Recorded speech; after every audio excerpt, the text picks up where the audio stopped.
Hello po ulit, Pastor. So for this interview naman po is, yung topic namin is about existence of God and evil po.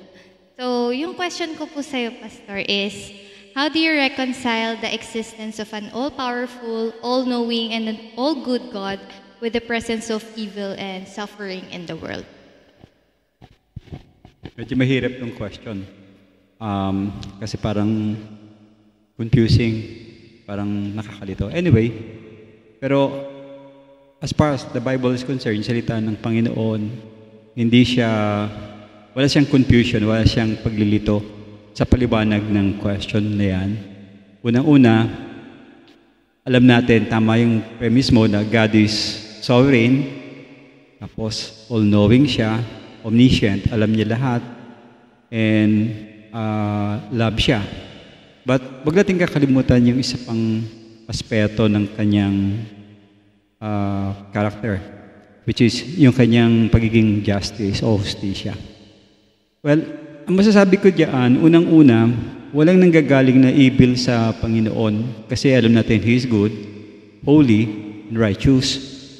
So, bakit mayroong problema dito sa daigdig na pinatatayuan natin? Unang-una, yung desisyon ng tao, mga wrong choice ng lifestyle nila, and then yung pag-ayaw nila sa Diyos. Mas marami kasi sa daigdig ngayon kung papansinin natin ang ayaw kay God or anti-God. Mas gusto nila yung sarili nila yung susunod. Of course, ang tao, obviously, pinanganak tayo na kasalanan, so hindi tayo perfecto. Kaya lahat ng ating magiging desisyon, lalo na yung tao na merong poot, may galit, yung sarili niya, nagkikreate talaga ng gulo dito sa daigdig. So I would say na yung daigdig ay yung daigdig natin, maraming suffering, maraming pagdadaanan mga tao, paghihirap, or tinatawag ng iba na pagsubok, because inaalaw ni God yan para makita ng tao yung kanyang need of a Savior o mapalapit ang tao sa Diyos. Kasi eventually, sa dulo ng kanyang buhay, probably marirealize niya bakit merong kahirapan dito sa daigdig. Isang question na nagagawin niya, kung if you are a loving God, bakit mo pinapayagan na magkaroon ng pagdurusa dito sa daigdig? Sabi ko nga kanina, unang-una, hindi galing sa Diyos ang kasamaan sa daigdig. Galing lahat yan sa tao sa wrong choice of decision natin or decision making na ginagawa natin sa buhay. We choose to make evil. We choose to make, anong tawag dito? Yung corruption, tsaka yung greediness, eventually sa tao nanggagaling yan. Kaya nagkakaroon ng gulo, gera dito sa daigdig. Now, times dumarating naman, since sabi ko kanina, God is justice, pag sobra ng sama ng daigdig, nagkakaroon ng katulad ng binasa mo dun sa book ni Job, earthquake. Parang nagpapahiwatig ang Diyos, naggalit ang Diyos sa mga kasamaan na ginagawa ng tao. So ayun nga po, sinabi mo po na hindi po galing kay Lord yung evil. So, Pastor, if He is all-powerful, bakit niya po inalaw na magkaroon po ng evil sa mundo? Iba yung evil sa suffering. Yung evil, it's a system. Pag sinabing evil system yan. Yung suffering, pwede nating i-categorize as dalawa. Merong deserved suffering at saka merong undeserved suffering. Pero sa malalim na pagpapaliwanag, yung undeserved suffering, sinasabi nila, pagsubok sa buhay yun. Tinetest ka ni God kung tama yung pananampalataya mo. Now, yung isa naman, deserved suffering, deserve din kasi mali yung ginawa mo sa buhay mo. Probably, nagloko ka. Mas pinili mo yung mga bagay na hindi pro-God, mga anti-God na mga prinsipyo. And of course, ang resulta nun is kapahamakan. Kasi ang sabi ng Bible, ang kinaroroonan ng anak, may buhay na walang hanggan at mayroong pag-asa. Pero somebody na wala sa Diyos, hindi siya kinaroroonan ng anak, ang ma-expect niya sa buhay niya is puot o galit ng Diyos. Now, evil, merong pinagmulan yan. Nagsimula yan dun sa nag-rebelding creation ni God. Bakit kasi gumawa ang ang Diyos ng tao, gumawa muna siya ng angel. Kung susundan mo yung outline, Godhead, para madali, no? Guam, tawagin kong Guam. God, universe, angel, tapos huli yung man. Now, dun sa angel, merong isa doon na mataas yung kanyang rango eh. Siya yung pinaka-leader ng mga angels eh. Ang pangalan niya is si Lucifer.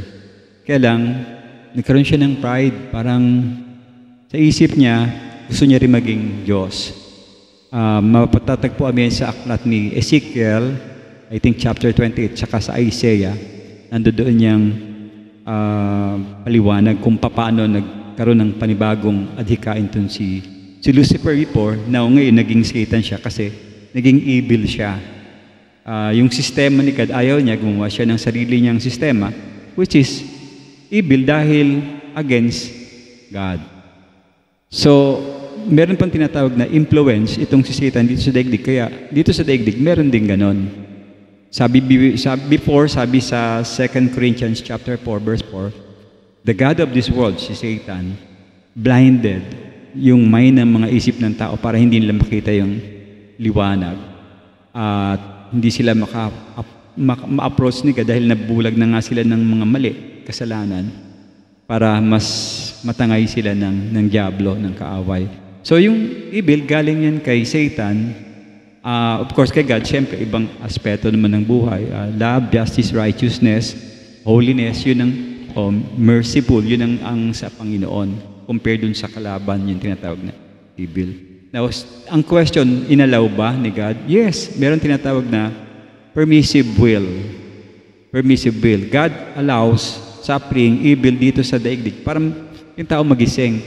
Kasi kung walang ganon, hindi magkakaroon ng isip yung tao na meron palang Diyos.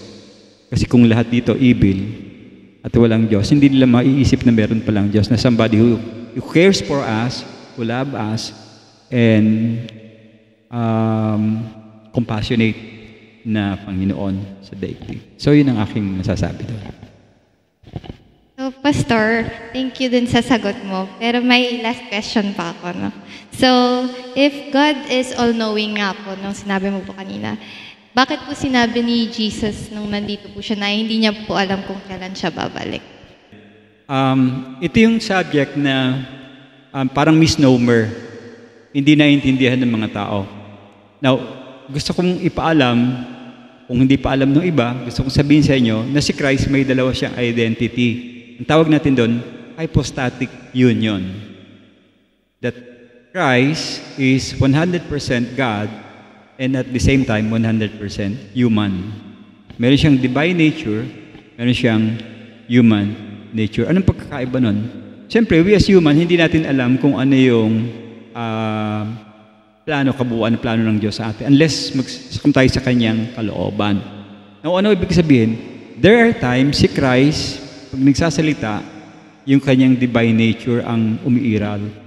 There are days naman, hindi naman siya divine nature. Katulad nung nagutom siya, kumain siya, nahirapan siya, nagkasugat siya, at nadakip siya, inalipusta siya. That's the human nature ni Christ. Now, para mapakita lang sa tao na God is justice, yung human aspeto niya, wala siyang bias, hindi niya pinapairal yung pagiging deity niya. Kaya siyempre, as human, hindi niya alam kung ano ang date or exact date ng pagbalik ng Panginoon. Pero siyempre, pag tatanungin mo yung deity ni Christ, marami siyang sinabi sa Biblia na alam niya kung kailan ang pagbabalik ng Panginoon. Pero nakabase siya doon sa kalooban ng Ama, hindi doon sa kalooban ng kanyang pagiging tao. Ganun siya. Merong Bible verse, ang sabi doon, my thoughts are higher than your thoughts.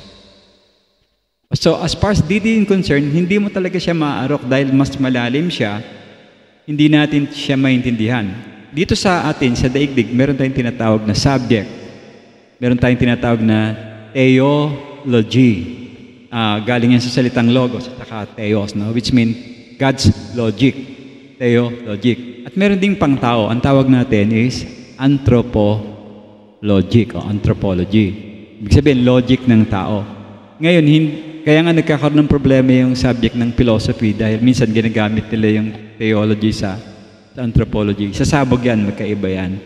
Iba yung pananaw na yun. So, ibig sabihin, yung katawan ng Panginoon, of course, may limitation yun dahil in nature, human yung umiiral doon. Probably, kung magiging, which is, nakita ko, patas naman siya, hindi siya naging bias, lahat ng kilos ng tao, naging bahagi ng Panginoon. Up to the point na siya nga yung pinakamababa, di ba? Slave siya nung siya dumating dito sa lupa. So, ganun siya. Kaya, I would say na talagang sasabihin niya, hindi niya alam dahil as human, hindi mo alam. Maski naman tayo, wala naman nakakaalam kung kailan darating ang Panginoon. Although maraming mga matatalino ngayon, gumawa sila ng paraan para magkaroon sila ng study o structures. Ang tawag doon, eschatologies or pag-aaral ng coming ni Christ. Pero that's a different subject. Hindi natin siya pwedeng talakayin ngayon dahil doon sa question mo. Ang tinatanong mo lang ay kung alam, bakit hindi alam ni Christ. I would say, pag divine nature niya pag tatanungin, siyempre, hindi natin matatago na alam niyan. Pero yung human nature niya, may limitation yan. Kaya hindi niya masasabing ay hindi niya alam. Isa pa, kung halimbawa, ipinaalam na ni Christ yung kanyang pagdating, oo nga, yun ang mangyayari sa mga tao. Ibabaliwala nila yung pagsamba, paglilingkod ng tama. Ibig sabihin, antayin talaga nila hindi. Halimbawa, sinabi ni Christ, darating ako, December 2025. Ang gagawin ng tao, patuloy pa rin siguro sila dun sa kanilang mga likong landas hanggat wala pa yung November, hindi pa sila magbabago. Parang gagawin nilang palusot yon or loopholes para sabihin na, malayo pa. Ibig sabihin, pwede ko pang gawin yung mga dati kong ginagawa. Hindi pa ako magsisisi, hindi pa ako babalik. Pwedeng ganun yung maging criteria niya. Kaya hindi sinabi ni Christ kung kailan siya babalik.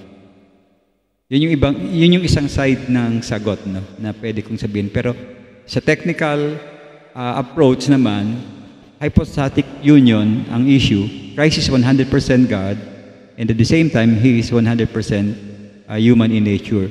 As human, to person na justice si God, siyempre, ang kilos ng human, parang tao lang. May mga limitations yun. Hindi niya alam kung kailan siya babalik. Pero pag tinignan natin, sinerge natin yung divine nature ni Christ, obviously, alam niya yan. Alam niya yan. Okay? So, ayun, maraming salamat po, Pastor Norman, sa pag-participate po dito sa interview ko po. So, yun lang po.